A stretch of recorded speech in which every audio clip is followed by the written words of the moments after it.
अस्सलाम वालेकुम। आज में हम बनाएंगे बेस्ट चिकन पकोड़ा जो ऊपर से क्रिस्पी और अंदर से नहायत ही जायकेदार बनता है। परफेक्ट मिर्च मसालों के साथ मैं आपको बनाना सिखाऊंगी, दावत हो या फिर पार्टी हो।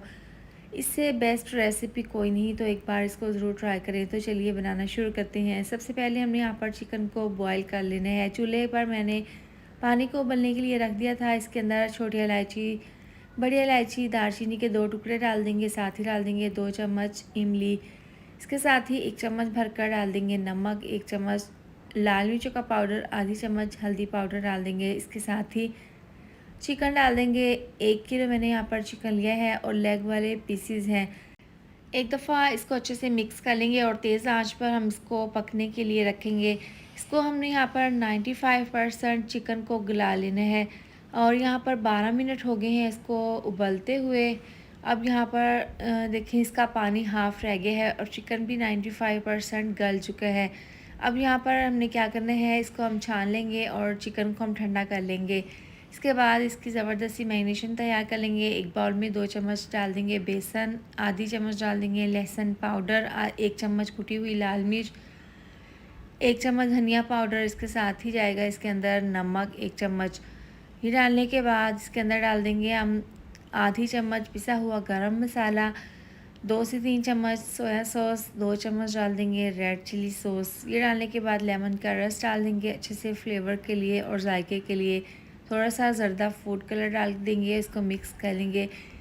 इस तरह से मिला देने के बाद इसके अंदर थोड़ा सा पानी डाल देंगे, इसको मिक्स कर लेंगे। बहुत ज़बरदस्त ये क्रिस्पी मज़ेदार सा चिकन पकोड़ा बनकर तैयार होगा। अब इस तरह से मिला देने के बाद अभी ये मिक्सचर थोड़ा सा गाढ़ा है, तो थोड़ा सा पानी इसके अंदर और शामिल करके इसका ज़बरदस्त सा इस तरीके से पर ये मिक्सचर तैयार कर लेंगे। ज़्यादा पतला या ज़्यादा गाढ़ा ना हो, ऐसा ही हो।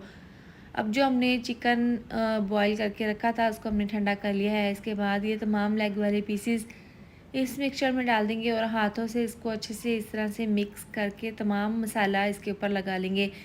यहाँ पर इसकी ओवर कोटिंग नहीं होनी चाहिए, बस इसकी इतनी कोटिंग हो के इसके ऊपर मसाले की पतली सी लेयर आ जाए।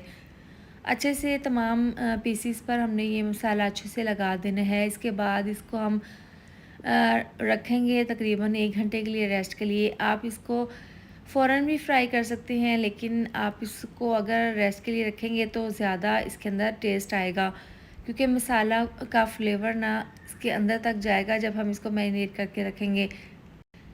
अब इनको हमने फ्राई करना है, तो पैन में ऑयल को गर्म कर लिया था और मीडियम टू लो आंच पर तकरीबन 4 से 5 पीसेस डालकर फ्राई कर लेंगे। 4 मिनट के बाद इनकी हम साइड को चेंज कर देंगे। जब आप इसको फ्रिज में रखेंगे मैरिनेट करके, तो जब इनको फ्राई करें तो आप पहले 10 से 15 मिनट के लिए इसको काउंटर पर रखें ताकि ये हल्का सा रूम टेम्परेचर पर आ जाए। इसके बाद आप इनको फ्राई कर लें और मीडियम टू लो आंच पर फ्राई कर लें ताकि अंदर तक ये अच्छे से फ्राई हो जाए। तो अब दोनों साइड से अच्छा सा ज़बरदस्त सा कलर आ गया है और इसके बाद हम ये तमाम पीसेस निकाल लेंगे और बाकी के इसी तरह से चिकन पकोड़ा फ्राई कर लेंगे। अब यहाँ पर देखें, गर्मा गर्म चिकन पकोड़ा हमने फ्राई कर लिए हैं। आप इनकी फ़ाइनल लुक चेक कर सकते हैं। ये ऊपर से क्रिस्पी, अंदर से नहायत ही जायकेदार और जूसी बना है। आप मज़ेदार सी चटनी और केचप के साथ बनाकर इसको सर्व करें। इसके साथ ही वीडियो अच्छी लगी हो तो लाइक और शेयर कर दें, साथ में आप चैनल को भी सब्सक्राइब कर दें। मिलते हैं नेक्स्ट वीडियो में। अपना बहुत सारा ख्याल रखें। अल्लाह हाफिज़।